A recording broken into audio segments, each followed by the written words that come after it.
السلام علیکم ورحمۃ اللہ وبرکاتہ۔ الحمدللہ۔ ناظرین کرام، یہ درس حدیث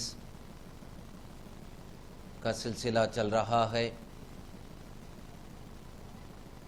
ریاض الصالحین کتب احادیث میں معرکۃ الآراء تصنیف ہے۔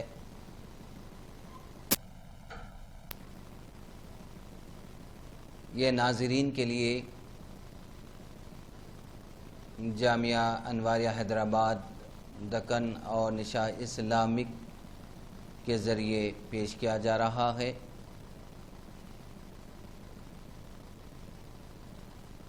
اور ہمارا عنوان اور موضوع جو چل رہا ہے، نیکیوں میں اعتدال اختیار کرنا۔ اس باب کی آج دوسری نشست ہے۔ تو آئیے ناظرین، سب سے پہلے ہم حدیث مبارکہ پڑھیں گے، پھر اس کا ترجمہ، پھر اس حدیث مبارکہ کے ضمن میں جو بھی تشریح ہوگی وہ پیش کیا جائے گا۔ تو آئیے حدیث مبارکہ اس باب کی ہم پیش کر رہے ہیں۔ وعن ابی جحیفۃ وہب بن عبد اللہ رضی اللہ عنہ قال آقا النبی صلی اللہ علیہ وسلم بین سلمان و ابی الدرداء فزار سلمان ابا الدرداء فرآ ام الدرداء متبدلة فقال ما شأنك؟ قالت أخوك أبو الدرداء ليس له حاجة في الدنيا فجاء أبو الدرداء فصنع له طعاما فقال له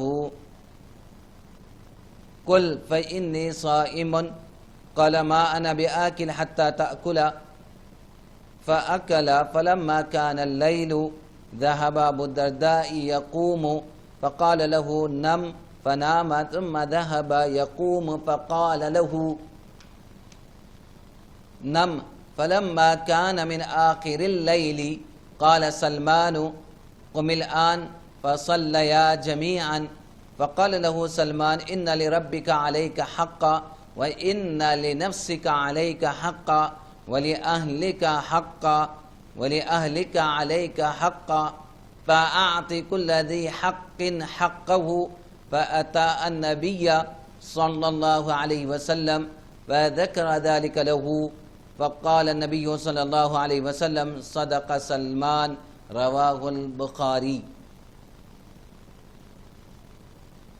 نیکیوں کے کرنے میں اعتدال اور میانوی اختیار کرنے کے بیان میں یہ حدیث مبارکہ حضرت العلامہ امام نووی رحمۃ اللہ علیہ نے نقل کیا ہے۔ اس حدیث کے راوی ابو جحیفہ وہب بن عبداللہ رضی اللہ تعالیٰ عنہ سے روایت ہے کہ آقا علیہ الصلوٰۃ والسلام نے حضرت سلمان پارسی، حضرت ابو درداء رضی اللہ تعالیٰ عنہما کے درمیان مواقعات یعنی بھائی چارگی قائم کر دی۔ اب حضرت سلمان حضرت ابو درداء کو ملنے آئے تو ام درداء کو بالکل پریشان حال دیکھا۔ کیا تمہیں کہا، تمہیں کیا ہوا ہے؟ بولی کہ تیرا بھائی ابو درداء، اس کو دنیا کی کوئی ضرورت نہیں کی۔ پھر حضرت ابو درداء آئے اور کھانا تیار کر کے پیش کیا۔ انہوں نے حضرت سلمان سے کہا کہ کھائیں، میرا تو روزہ ہے۔ حضرت سلمان نے کہا میں تو اس وقت تک نہیں کھاؤں گا جب تک آپ میرے ساتھ نہ کھائیں۔ چنانچہ انہوں نے بھی کھایا۔ پھر جب رات ہونے لگی تو حضرت ابو درداء عبادت کے لیے اٹھے تو حضرت سلمان نے فرمایا سو جاؤ، وہ سو گئے۔ پھر اٹھنے لگے تو انہوں نے پھر کہا کہ سو جاؤ۔ پھر جب پچھلی رات ہوئی یعنی آخری رات ہوئی تو حضرت سلمان نے کہا اب اٹھو۔ پھر ان دونوں نے نماز ادا کی۔ پھر حضرت سلمان نے ان کو کہا بے شک تیرے رب کا تجھ پر حق ہے، تیرے نفس کا تجھ پر حق ہے اور تیری بیوی کا تجھ پر حق ہے، اور حق والے کو اس کا حق ادا کر۔ پھر وہ نبی اکرم صلی اللہ علیہ وسلم کی بارگاہ میں حاضر ہوئے اور اس بات کا ذکر کیا تو آقا علیہ الصلوۃ والسلام نے فرمایا سلمان نے سچ کہا ہے۔ اس حدیث کو امام بخاری نے اپنی صحیح میں نقل فرمایا ہے۔ اب آئے ناظرین، اس حدیث مبارکہ کے متن اور ترجمے کے بعد تشریح کی طرف ہم متوجہ ہوتے ہیں۔ یہ حدیث مبارکہ حقوق العباد سے تعلق رکھتی ہے، اور حقوق العباد نہ ادا کرنا یہ اللہ رب العزت کے یہاں بڑی گرفت اور وبال کا باعث ہے۔ بندوں کے حقوق کا ادا کرنا بھی ہر مسلمان پر فرض ہے، اور بندوں کے حقوق واجبہ نہ ادا کرنا گناہ کبیرہ ہے، جو صرف توبہ کرنے سے معاف نہیں ہو سکتا، بلکہ ضروری ہے کہ توبہ کرنے کے ساتھ ساتھ یا تو حقوق ادا کریں یا صاحبان حقوق سے حقوق معاف کرا لیں، کیونکہ جب تک بندہ معاف نہ کر دے اللہ تعالیٰ اس حق کو جو بندے سے تعلق رکھتا ہے معاف نہیں کرتا۔ حدیث شریف میں آیا ہے کہ فَأْتُوا كُلَّ ذِي حَقٍّ حَقَّهُ، یعنی ہر حق والے کا حق ادا کرو۔ آج کل بہت سارے مسلمان دوسروں کے مال و سامان اور زمین پر قبضہ کر لیتے ہیں اور دوسروں کا حق غصب کر لیتے ہیں۔ بہت سے لوگ قرض لے کر اس کو ادا نہیں کرتے، بعض لوگ مزدوروں کی مزدوری، ملازموں کی تنخواہ دبا کر بیٹھ جاتے ہیں۔ یہ سب حقوق العباد ہے، جو ان کو حقوق ادا نہ کرے گا یا نہ معاف کرائے گا آخرت میں اس کا ٹھکانہ جہنم میں ہوگا۔ اسی طرح مسلمان پر اس کے ماں باپ، بھائی بہنوں اور بیوی بچوں، رشتہ داروں اور پڑوسیوں وغیرہ کے حقوق ہے کہ سب کے ساتھ نیک سلوک کرے۔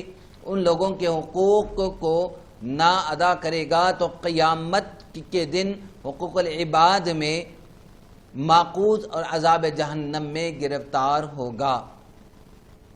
راستوں میں بیٹھنے کے حقوق بخاری شریف میں ہے کہ حضرت سیدنا ابو سعید خدری رضی اللہ تعالیٰ عنہ سے روایت ہے کہ آقا علیہ الصلوۃ والسلام نے صحابہ کرام سے ارشاد فرمایا تم لوگ راستوں میں بیٹھنے سے بچو۔ صحابہ کرام نے عرض کی ہم ان مجلسوں میں بیٹھ کر ضروری گفتگو کرتے ہیں اور یہ ہمارے لیے ضروری ہے۔ فرمایا جب تم مجالس میں آیا کرو تو راستے کا اس کا حق دو۔ عرض کی گئی راستے کا حق کیا ہے؟ ارشاد فرمایا نگاہیں نیچی رکھنا، تکلیف دہ شے کو یا اشیاء کو دور کرنا، سلام کا جواب دینا، نیکی کا حکم دینا اور برائی سے منع کرنا۔ صحیح بخاری۔ استاد کا حق، عالم کا حق، جاہل اور استاد کا حق شاگرد پر یکساں ہے، اور وہ یہ کہ اس سے پہلے بات نہ کرے اور اس کے بیٹھنے کی جگہ اس کی غیبت یعنی عدم موجودگی میں بھی نہ بیٹھے اور چلنے میں بھی اس سے آگے نہ بڑھیں۔ اس کے بیٹھنے کی جگہ اس کے موجود نہ ہونے کی صورت میں بھی نہ بیٹھے اور چلنے میں اس سے آگے نہ بڑھے۔ یہ استاذ کا اور عالم دین کا حق ہے۔ اسی میں غرائب میں سے اسی میں غرائب سے ہے کہ آدمی کو چاہیے کہ اپنے استاد کے حقوق و آداب کا لحاظ رکھیں، اپنے مال میں کسی چیز سے اس کے ساتھ بخل نہ کریں، یعنی جو کچھ اسے درکار ہو بخوشی حاضر کر دیں اور اس کے قبول کر لینے میں اس کا احسان اور اپنی سعادت سمجھے۔ اسی میں یعنی اسی کے آداب میں سے ہے، یعنی استاد کے حق کو اپنے ماں باپ اور تمام مسلمانوں کے حق سے مقدم رکھیں، فوقیت دے، اور جس نے اسے اچھا علم سکھایا اگرچہ ایک ہی طرف پڑھایا ہو اس کے لیے تواضع کرے اور لائق نہیں کہ کسی وقت اس کی مدد سے باز رہے، اپنے استاد پر کسی کو ترجیح نہ دے۔ اگر ایسا کرے گا تو اس نے اسلام کی رسیوں میں سے ایک رسی کھول دی۔ استاذ کی تعظیم یہ ہے کہ وہ اندر ہو اور یہ حاضر ہو تو اس کے دروازے پر ہاتھ نہ مارے بلکہ اس کے باہر آنے کا انتظار کریں۔ قال اللہ تعالی ان الذين ينادونك من وراء الحجرات اکثرهم لا يعقلون ولو انهم صبروا حتى تخرج اليهم لكان خيرا لهم والله غفور رحیم۔ اللہ تعالیٰ نے فرمایا بے شک اے حبیب جو لوگ حجروں سے باہر کھڑے ہو کر تمہیں بلاتے ہیں ان میں سے اکثر بے وقوف ہے، وہ صبر کرتے ہیں حتیٰ کہ تم خود بخود باہر آ جاتے تو ان کے لیے بہتر تھا، اور اللہ تعالیٰ بخشنے والا اور رحم کرنے والا ہے۔ عالم دین ہر مسلمان کے حق میں عموماً اور استاد علم دین اپنے شاگرد کے حق میں خصوصاً نائب حضور پر نور صلی اللہ تعالی علیہ وسلم ہے۔ ہاں اگر کسی خلاف شرع بات کا حکم دے ہرگز نہ کریں۔ اللہ تعالیٰ کی نافرمانی میں کسی کی اطاعت نہیں ہے، مگر اس نہ ماننے پر بھی گستاخی و بے ادبی سے پیش نہ آئے، کیونکہ ناپسندیدہ چیز ناپسند عمل سے زائل نہیں ہوتی۔ نافرمانی احکام کا جواب اسی تقریر سے واضح ہو گیا، اس کا وہ حکم کے خلاف شرع ہو مستثنیٰ کیا جائے گا۔ بکمال عاجزی وزاری معذرت کریں، اور بچے اور اگر اس کا حکم مباحات میں ہے بکمال عاجزی وزاری معذرت کریں اور اس خلاف شریعت والے عمل سے بچیں، اور اگر اس کا حکم مباحات میں ہے تو حتی الوسع حتی المقدور اس کی بجا آوری میں اپنی سعادت جانے، اور نافرمانی کا حکم معلوم ہو چکا اس نے اسلام کی گرہوں میں سے ایک گرہ کھول دی۔ علماء فرماتے ہیں جس سے اس کے استاد کو کسی طرح کی ایذا پہنچے تکلیف پہنچے وہ علم کی برکت سے محروم رہے گا، اور اگر اس کے احکام واجبات شرعیہ ہے جب تو ظاہر ہے کہ ان کا لزوم اور زیادہ ہو گیا، ان میں اس کی نافرمانی صریح راہ جہنم ہے، والعیاذ باللہ واللہ تعالی اعلم۔ اب آگے حدیث مبارکہ کی طرف ناظرین بڑھتے ہیں۔ وعن ابی محمد عبداللہ ابن عمرو بن العاص رضی اللہ تعالی عنہما قال اخبر النبی صلی اللہ علیہ وسلم انی اقول واللہ لأصومن النہار ولأقومن اللیل ما عشت، فقال رسول اللہ صلی اللہ علیہ وسلم انت الذی تقول ذلك، فقلت له قد قلت بأبي أنت وأمي يا رسول الله، قال فإنك لا تستطيع ذلك، فصم وأفطر ونم وقم وصم من الشهر 3 أيام فإن الحسنة بعشر أمثالها وذلك مثل صيام الدهر، قلت فإني أطيق أفضل من ذلك، قال فصم يوما وأفطر يومين، قلت فإني أطيق أفضل من ذلك، قال فصم يوما وأفطر يوما، فذلك صيام داود صلى الله عليه وسلم وهو أعدل الصيام، وفي رواية هو أفضل الصيام، فقلت فإني أطيق أفضل من ذلك، فقال رسول الله صلى الله عليه وسلم لا أفضل من ذلك، ولأن أكون قبلت 3 الأيام التي قال رسول الله صلى الله عليه وسلم أحب إلي من أهلي ومالي، وفي رواية ألم أخبر أنك تصوم النهار وتقوم الليل، قلت بلى يا رسول الله، قال فلا تفعل، صم وأفطر ونم وقم، فإن لجسدك عليك حقا، وإن لعينيك عليك حقا، وإن لزوجك عليك حقا، وإن لزورك عليك حقا، وإن بجسمك أن تصوم في كل شهر 3 أيام، فإن لك بكل حسنة 10 أمثالها، فإن ذلك صيام الدهر، فشددت فشدد علي، قلت يا رسول الله إني أجد قوة، قال صم صيام نبي الله داود ولا تزد عليه، قلت وما كان صيام داود، قال نصف الدهر فكان عبد الله يقول بعدما كبر يا ليتني قبلت رخصة رسول الله صلى الله عليه وسلم. وفي رواية ألم أخبر أنك تصوم الدهر وتقرأ القرآن كل ليلة؟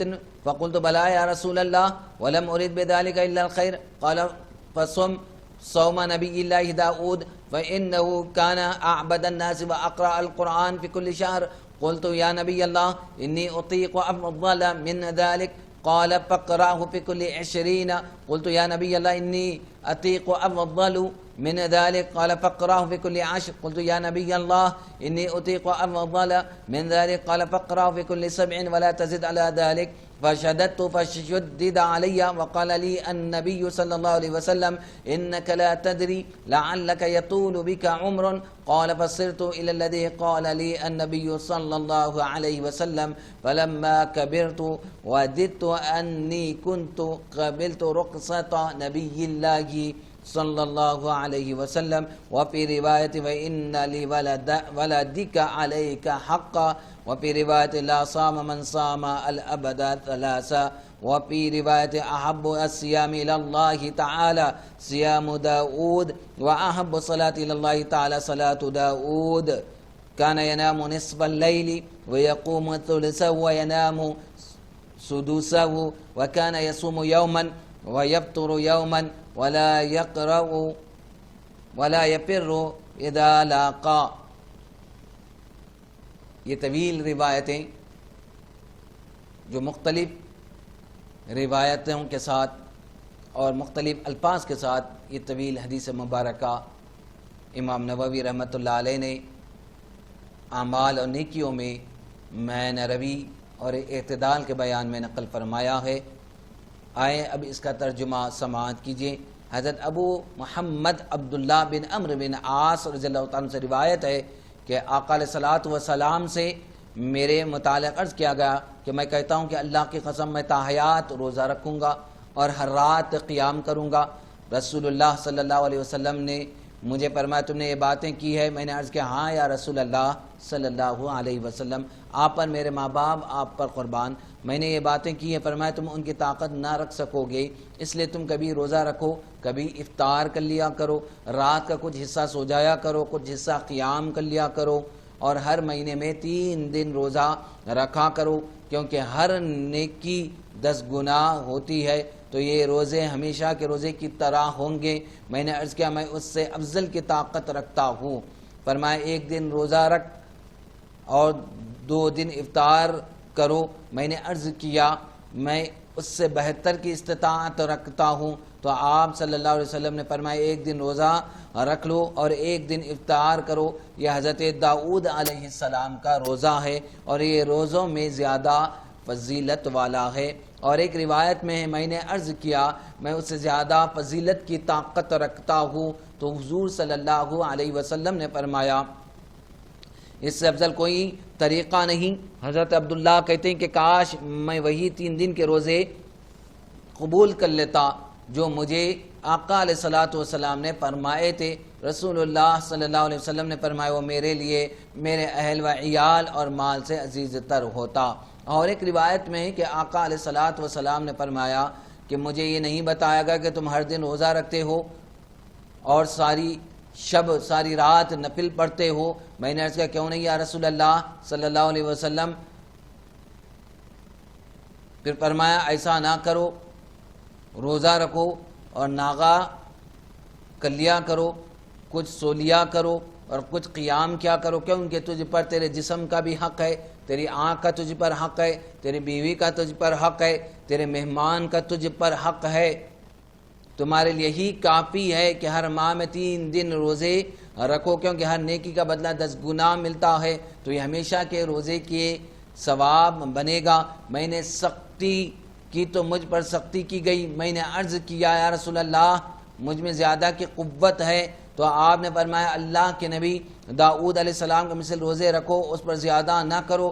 میں نے عرض کیا وہ کیا ہے؟ تو آپ نے فرمایا آدھا زمانہ. بس حضرت عبداللہ بڑا ہونے کے بعد کہا کرتے کاش میں رسول اللہ صلی اللہ علیہ وسلم کی رخصت کو قبول کر لیتا.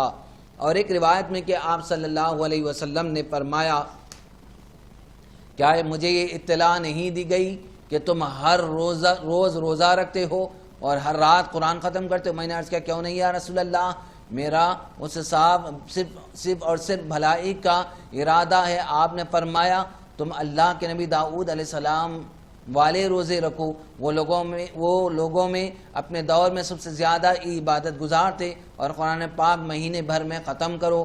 میں نے عرض کیا میں اس سے افضل کی طاقت رکھتا ہوں۔ آپ نے فرمایا 20 راتوں میں پڑھ لیں۔ میں نے عرض کیا اے اللہ کے نبی میں اس سے افضل کی استطاعت رکھتا ہوں۔ فرمایا 10 راتوں میں پڑھو۔ میں نے عرض کیا اے اللہ کے نبی میں اس سے زیادہ افضل کی ہمت رکھتا ہوں۔ فرمایا ہر 7 دن میں پڑھو، اس سے زیادہ نہ کرو۔ بس میں نے اپنے آپ پر سختی کی تو مجھ پر سختی کی گئی۔ مجھے نبی اکرم صلی اللہ علیہ وسلم نے مجھے فرمایا تھا ہو سکتا ہے کہ تمہاری عمر طویل ہو، چنانچہ میں اس عمر کو پہنچ گیا جو آقا علیہ الصلوۃ والسلام نے فرمائی تھی۔ جن میں بوڑھا ہو گیا تو میں نے جانا کہ کاش نبی اکرم صلی اللہ علیہ وسلم کی رخصت کو قبول کر لیتا۔ ایک روایت میں ہے کہ تیری اولاد کا بھی تجھ پر حق ہے۔ ایک روایت میں کہ آپ نے 3 بار فرمایا اس کا روزہ نہیں جس نے ہمیشہ روزہ رکھا۔ اور ایک روایت میں کہ اللہ تعالیٰ کی طرف سے اس کے بندوں میں سب سے پیارا حضرت داؤد علیہ السلام والا روزہ ہے، اور نمازوں میں سب سے پیاری نماز حضرت داؤد علیہ السلام والی نماز ہے۔ آپ نصف شب یعنی آدھی رات سوتے، 1/3 قیام کرتے اور 6واں حصہ سوتے، ایک دن روزہ رکھتے اور ایک دن افطار کرتے، اور دشمن سے سامنا ہونے کی صورت میں فرار نہ ہوتے تھے۔ وفی روایت قال انکحنی ابی امرأة ذات حسب وكان يتعاهد كنته أي امرأة ولده فيسألها عن بعلها فتقول له نعم الرجل من رجل لم يطع لنا فراشا ولم يفتش لنا كنفا منذ أتيناه فلما طال ذلك عليه ذكر ذلك للنبي صلى الله عليه وسلم فقال ألقني به فلقيت بعد ذلك فقال كيف تصوم قلت كل يوم قال وكيف تختم قلت كل ليلة وذكر نحو ما سبق وكان يقرأ على بعض أهله السمع الذي يقرأه يعرزه من النهار ليكون أخف عليه بالليل وإذا أراد أن يتقوى أفطر أياما وأحصى وصام مثلهن كراهية أن يترك شيئا فارق عليه النبي صلى الله عليه وسلم.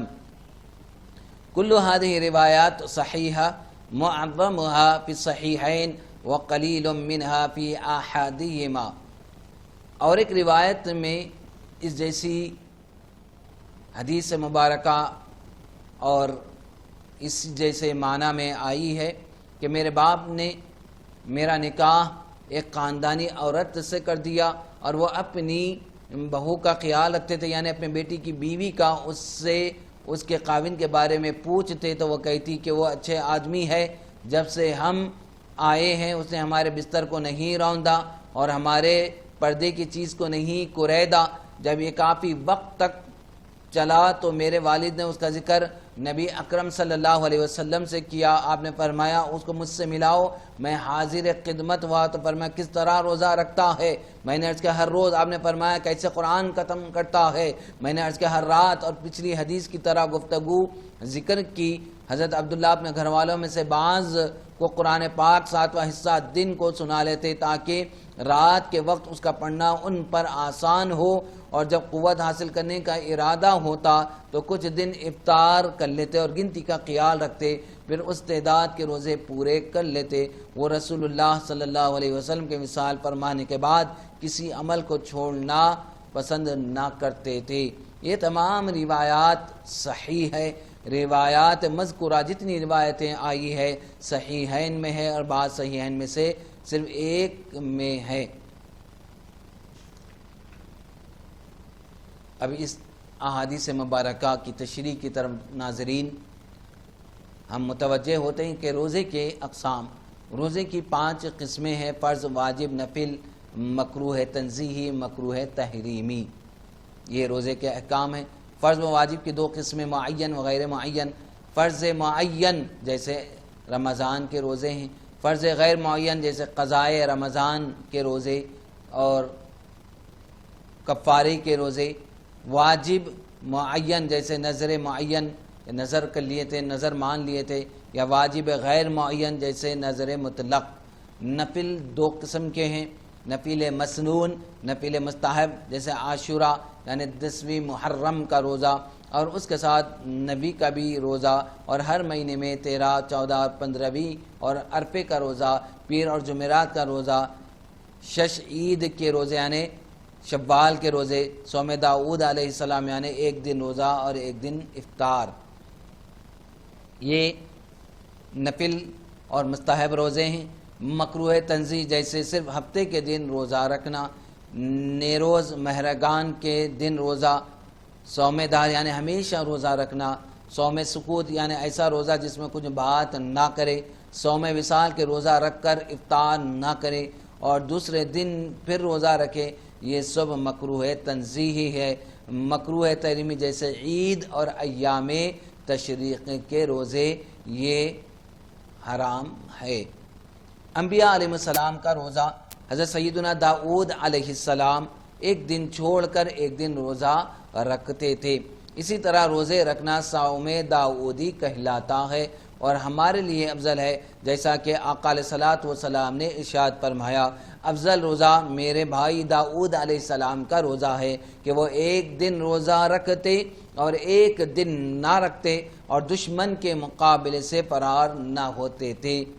حضرت سیدنا سلیمان علیہ السلام 3 دن مہینے کے شروع میں، 3 دن درمیان میں اور 3 دن آخر میں روزہ رکھا کرتے تھے، اور اس طرح مہینے کے اوائل، اواسط اور آخر میں روزے دار رہتے تھے۔ میدان جہاد سے فرار ہونا، صحابہ کرام رضوان اللہ تعالی اجمعین میں سے کسی نے عرض کیا، یا رسول اللہ صلی اللہ علیہ وسلم کبیرہ گناہ کتنے ہیں؟ ارشاد فرمایا 9 ہے۔ ان میں سب سے بڑا گناہ کسی کو اللہ عز و جل کا شریک ٹھہرانا ہے، اور بقیہ گناہوں میں سے کسی مومن کو ناحق قتل کرنا، میدان جہاد سے فرار ہونا، پاک دامن عورت پر تہمت لگانا، جادو کرنا، یتیم کا مال کھا جانا، سود کھانا، مسلمان والدین کی نافرمانی کرنا، اور بیت الحرام جو تمہارے زندوں اور مردوں کا قبلہ کو حلال سمجھنا، یعنی اس کی حرمت کو، اس کے تقدس کو پامال کرنا۔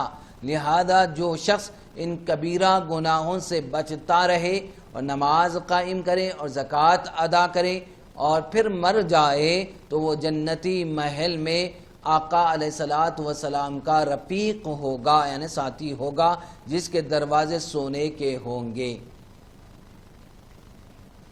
ناظرین، اب حدیث مبارکہ کے متن کی طرف آگے بڑھتے ہیں۔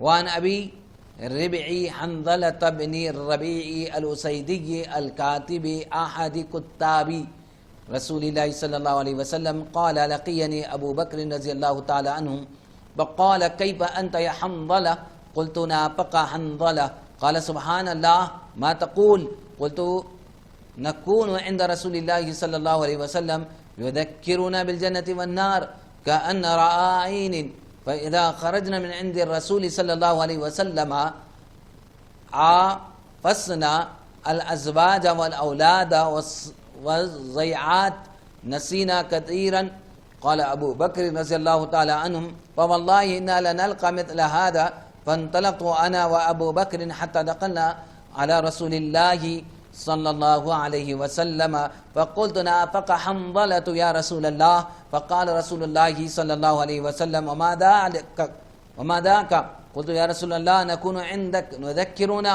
بالنار والجنة كأن رأي العين فإذا خرجنا من عندك عافسنا الأزواج والأولاد والضيعات نسينا كثيرا فقال رسول الله صلى الله عليه وسلم والذي نفسي بيده أن لو تدومون على ما تكونون عندي وفي الذكر لصفحتكم الملائكة علی فروشکم وفی طرقکم لیکن یا حنظلہ ساعہ وساعہ 3 مرات رواہ مسلم۔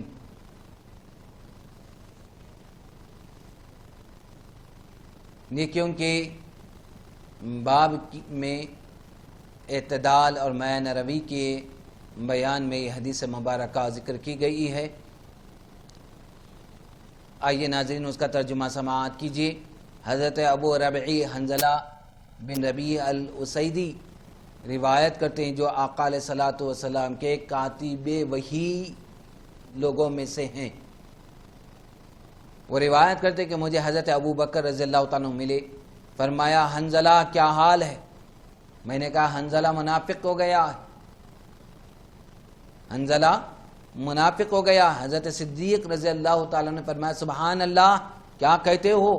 میں نے عرض کیا جب ہم آقا علیہ الصلوۃ والسلام کی خدمت بابرکت میں ہوتے تو آپ جنت و دوزخ کا ذکر فرماتے ہیں تو ہماری آنکھوں میں دیکھنے کی کیفیت ہوتی، پھر جب ہم حضور کے پاس سے واپس آتے ہیں، بیوی بچوں اور کاروبار میں ہوتے ہیں تو بہت کچھ بھول جاتے ہیں۔ حضرت ابو بکر صدیق رضی اللہ تعالیٰ نے فرمایا اللہ کی قسم ایسا ہم سے بھی ہوتا ہے۔ پس میں اور ابو بکر صدیق رضی اللہ تعالیٰ عنہ حضور صلی اللہ علیہ وسلم کی بارگاہ میں حاضر ہوئے۔ میں نے عرض کیا یا رسول اللہ حنظلہ منافق ہو گیا ہے۔ فرمایا کیا ہوا؟ میں نے عرض کیا ہم آپ کے پاس ہوتے ہیں اور آپ ہمارے لیے جنت و دوزخ کا ذکر فرماتے ہیں تو آنکھوں میں دیکھنے کی کیفیت ہوتی، جب ہم آپ کے وہاں سے نکلتے ہیں اور بیوی بچوں اور کاروبار میں مصروف ہو جاتے ہیں تو بہت کچھ بھول جاتے ہیں۔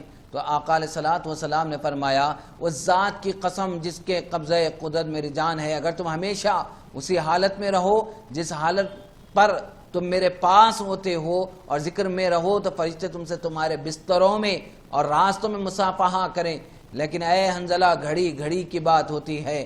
آپ نے یہ 3 مرتبہ فرمایا۔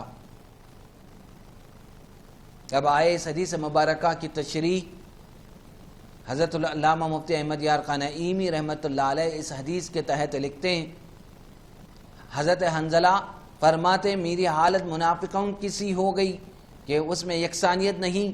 یہاں نفاق سے اعتقادی نفاق مراد نہیں، یعنی عقیدے میں نفاق مراد نہیں جیسا کہ اگلے مضمون سے معلوم ہو رہا ہے، اور نہ اس کلام میں اپنے کفر یا نفاق کا اقرار ہے۔ آپ کا یہ قول انتہائی خوف خدا پر مبنی، اقرار کفر تو کفر ہے مگر اقرار گناہ جو خوف خدا سے ہو عین تقوی ہے۔ حضرت یونس علیہ السلام نے عرض کیا تھا انی کنت من الظالمین، حضرت آدم علیہ السلام نے عرض کیا تھا ربنا ظلمنا انفسنا، جیسے ان بزرگوں کو ظالم نہیں کہا جا سکتا ایسے ہی ان صحابی کو اس کلام کی بنا پر عاصی یا منافق نہیں کہا جا سکتا، العیاذ باللہ منہ۔ اب یہ حدیث روافض کی دلیل نہیں بن سکتی۔ خوف خدا عز و جل، سورہ رحمان میں خوف خدا عز و جل رکھنے والوں کے لیے 2 جنتوں کی بشارت سنائی گئی، چنانچہ ارشاد ہوتا ہے وَلِمَنْ خَافَ مَقَامَ رَبِّهِ جنتان، جو اپنے رب کے حضور کھڑا ہونے سے ڈر گیا اس کے لیے 2 جنتیں ہیں۔ آخرت میں کامیابی، اللہ تعالیٰ سے ڈرنے والوں کو آخرت میں کامیابی کی نوید اور خوشخبری سنائی گئی ہے، جیسا کہ ارشاد ہوتا ہے وَالْآخِرَةُ عِنْدَ رَبِّكَ لِلْمُتَّقِينَ، اور آخرت تمہارے رب کے پاس پرہیزگاروں کے لیے ہے۔ جنت کے باغات، اپنے پروردگار کا خوف اپنے دل میں بسانے والوں کو جنت کے باغات اور چشمے عطا کیے جائیں گے، جیسا کہ رب تعالیٰ کا فرمان ہے ان المتقین فی جنات وعیون، بے شک ڈرنے والے باغات میں اور چشموں میں ہوں گے۔ آخرت میں امن، دنیا میں اپنے خالق پروردگار کا خوف رکھنے والے آخرت میں امن کی جگہ پائیں گے، امن کی جگہ میں ہوں گے، جیسا کہ ارشاد ہوتا ہے ان المتقین فی مقام امین، بے شک ڈرنے والے امان کی جگہ میں ہوں گے۔ اللہ تعالیٰ کی تائید و مدد، اللہ تعالیٰ سے ڈرنے والوں کو اس کی تائید و مدد حاصل ہوتی ہے، چنانچہ ارشاد ہوتا ہے ان اللہ مع الذین اتقوا والذین هم محسنون، بے شک اللہ ان کے ساتھ ہے جو ڈرتے ہیں اور جو نیکیاں کرتے ہیں۔ دوسرے مقام پر ہے ان اللہ مع المتقین، اللہ ڈرنے والوں کے ساتھ ہے۔ مزید ایک مقام پر ارشاد ہوتا ہے واللہ ولی المتقین، اللہ متقی لوگوں کا ولی ہے۔ اللہ عز و جل کے پسندیدہ بندے، خوف خدا عز و جل رکھنے والے خوش نصیب اللہ تعالیٰ کے پسندیدہ بندہ بننے کی سعادت حاصل کر لیتے ہیں۔ جیسا کہ ارشاد ہوتا ہے ان اللہ یحب المتقین، بے شک پرہیزگار اللہ کو خوش آتے ہیں، اللہ کو خوش آتے ہیں، یعنی اللہ متقی لوگوں کو پسند فرماتا ہے۔ یہ متقی لوگوں کے بارے میں اللہ رب العزت نے آیات طیبات میں ان کی فضیلت، ان کے مقام و مرتبے کا ذکر فرمایا ہے۔ اب آئے اس باب کی اور ایک حدیث مبارکہ کی جانب ہم آگے بڑھتے ہیں۔ عن ابن عباس رضی اللہ تعالی عنہما قال بینما النبی صلی اللہ علیہ وسلم یخطب اذا ہوا برجل قائم فسأل عنہ فقالوا ابو اسرائیل نذر ان یقوم فی الشمس ولا يقعد ولا يستظل ولا يتكلم ويصوم، فقال النبي صلى الله عليه وسلم مروه فليتكلم وليستظل وليقعد وليتم صومه، رواه البخاری۔ حضرت ابن عباس رضی اللہ تعالیٰ عنہ سے روایت ہے کہ اس دوران کے نبی اکرم صلی اللہ علیہ وسلم خطبہ ارشاد فرما رہے تھے کہ ایک آدمی پر نظر پڑی جو کھڑا تھا۔ آپ نے اس کے بارے میں پوچھا تو صحابہ نے عرض کیا یہ ابو اسرائیل ہے، اس نے منت اور نظر مانی ہے کہ دھوپ میں کھڑا رہے گا، بیٹھے گا، نہ سائے میں آئے گا اور نہ بات اور گفتگو کرے گا اور روزے سے رہے گا۔ تو آقا علیہ الصلوۃ والسلام نے فرمایا اس کو حکم دو کہ بات کر لے، سائے میں آ جائے، بیٹھ جائے اور اپنا روزہ پورا کر لے۔ اب اس حدیث مبارکہ کی تشریح کی طرف ناظرین ہم مائل ہوتے ہیں۔ اس حدیث کی شرح لکھتے ہوئے حکیم الامت حضرت مفتی احمد یارقان نعیمی لکھتے ہیں خاموش رہنا یعنی بالکل چپ رہنا، سائے میں نہ بیٹھنا کوئی عبادت نہیں بلکہ حرام، کیونکہ نماز میں قرات فرض ہے اور اتحیات میں بیٹھنا واجب بھی ہے، فرض بھی۔ اسی طرح ہمیشہ کھڑا رہنا کوئی طاقت انسانی سے باہر ہے۔ یہ نظر تو توڑ دیں مگر روزہ چونکہ عبادت ہے اس لیے اسے پورا کریں۔ خیال رہے کہ ابو اسرائیل نے ہمیشہ کھڑے رہنے، ہمیشہ خاموش رہنے، سائے میں نہ بیٹھنے، روزہ رکھنے کی نظر مانی تھی۔ حضور علیہ الصلوۃ والسلام نے پہلی نظریں توڑنے کا حکم دیا مگر روزے کی نظر پوری کرنے کی تاکید فرمائی۔ جو کوئی ہمیشہ روزہ رکھنے کی نظر مانے وہ سال میں 5 حرام روزوں کے سوا تمام دن روزہ رکھے اور ان 5 دن روزہ نہ رکھنے کی وجہ سے کفارہ دے۔ نظر کا کفارہ وہی ہے جو قسم کا کفارہ ہے۔ امام شافعی کے ہاں ان دونوں کی نظر درست ہی نہیں۔ عبادت کے 9 حصے، آقا علیہ الصلوۃ والسلام کا ارشاد پاک ہے عبادت کے 10 حصے ہیں جن میں سے 9 حصے خاموشی میں اور 1 حصہ لوگوں سے دور بھاگنے میں ہے۔ لہذا جو شخص دنیا میں اللہ عز و جل کے لیے اپنی زبان کی حفاظت کرے گا، اللہ عز و جل اس کی موت کے وقت کلمہ شہادت اور اللہ عز و جل سے ملاقات کے وقت اس کی زبان کو کھول دے گا، اور جس نے اپنی زبان کو مسلمانوں کی عزت پامال کرنے میں ملوث کیا اور ان کی پوشیدہ باتوں کو جاننے میں لگا رہا تو اللہ تعالیٰ اس کی زبان کو موت کے وقت کلمہ شہادت سے روک دے گا، یعنی اسے کلمہ شہادت پڑھنے کی توفیق نہیں ملے گی۔ العیاذ باللہ منہ۔ زیادہ بولنے والے کی غلطیاں بھی زیادہ ہوتی ہے۔ آقا علیہ الصلوۃ والسلام کا ارشاد مبارک ہے جس کا کلام زیادہ ہوگا اس کی لغزشیں زیادہ ہوگی، اور جس کی لغزشیں زیادہ ہوگی اس کے گناہ زیادہ ہوں گے، اور جس کے گناہ زیادہ ہوں گے جہنم اس کی زیادہ حقدار ہوگی۔ تو ہم زیادہ بولنے والے نہ بنیں بلکہ خاموشی اور خاموشی کو اپنائیں، اس عادت کو اپنائیں اور ہمیشہ خاموش رہنے کی عادت ڈالیں، کیونکہ یہی زبان ایسی چیز ہے جو لغزشوں کی طرف لے جاتی ہے اور لغزشیں جہنم کی طرف لے جاتی ہیں۔ منہ میں پتھر لیے رہتے۔ اسی لیے امیر المومنین سیدنا صدیق اکبر رضی اللہ تعالیٰ عنہ اپنے منہ مبارک میں پتھر رکھا کرتے تھے تاکہ اس کے ذریعے سے اپنے آپ کو فضول گفتگو کرنے سے روک سکیں۔ یہ کن لوگوں کا حال ہے جنہیں اللہ کے نبی صلی اللہ علیہ وسلم نے ان کے حین حیات میں جنتی ہونے کی بشارت دے چکے تھے، لیکن ان کے عمل کو دیکھیں، ان کی سیرت کو دیکھیں، ان کے کردار کو دیکھیں، ان کے خوف خدا کو دیکھیں، ان کی خشیت کو دیکھیں کہ ہمیشہ منہ میں کنکریں رکھا کرتے تھے تاکہ فضول گفتگو کرنے سے اپنے آپ کو بچائے رکھیں۔ سب سے پسندیدہ عمل حضرت سیدنا معاذ رضی اللہ تعالیٰ عنہ نے آقا علیہ الصلوۃ والسلام سے پوچھا کون سا عمل سب سے افضل ہے، تو حضور علیہ الصلوۃ والسلام نے اپنی زبان مبارک باہر نکال کر اس پر اپنا ہاتھ رکھ دیا، یعنی زبان کی حفاظت کرنا سب سے افضل کام ہے۔ اس باب کی یہاں پر احادیث مبارکہ اور اس کی تشریح مکمل ہوتی ہے۔ ہم اللہ رب العزت سے دعا کرتے ہیں کہ اے باری تعالیٰ ہمیں بھی تیری اطاعت کرنے، تیرے محبوب صلی اللہ علیہ وسلم کی فرما برداری کرنے کی توفیق مرحمت فرما، اور ہمیں عبادتوں میں میانہ روی اور اعتدال کی راہ کو اپنانے کی توفیق مرحمت فرما، اور اے اللہ اپنی رضا عطا فرما، اپنا قرب عطا فرما، اور عزت کی زندگی اور ایمان کی موت عطا فرما۔ وصلی اللہ تعالی علی سیدنا محمد وعلی آلہ وصحبہ اجمعین والحمد للہ رب العالمین۔